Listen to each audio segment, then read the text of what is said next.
ดอกไม้ที่งดงามในสวนใจทุกสิ่งที่เธอทำเต็มไปด้วยความรักโลกนี้สวยงามเพราะมีเธอน้องเอยาเอ๋ยเจ้าคือหัวใจของครอบครัวเธอเป็นความสุขที่เรามีทุกวัน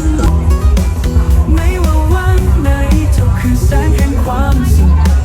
ในหัวใจของเราตลอดไปเจ้าคือความหวังและความรักน้องเอยาเจ้าคือโลกทั้งใบของเรามันสิร้อนนี่และ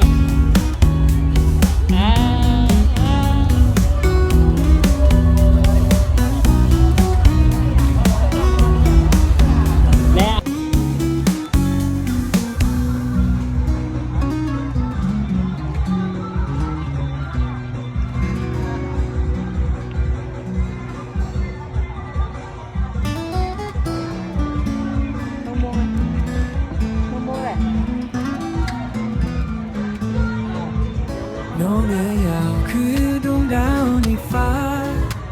เธอเป็นความหวังและแสงสว่างในชีวิตรอยยิ้มของเธอทำให้โลกนี้สดใส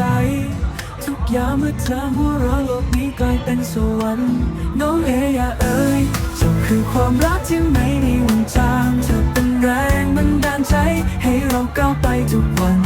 น้องเอ๋ยเอ๋ยเจ้าคือหัวใจของครอบครัวเธอเป็นความสุขที่เรามีทุกวันน้องเอ๋ยเจ้าแสนสดใสและบริสุทธิ์เธอเป็นดอกไม้ที่งดงามในสวนใจ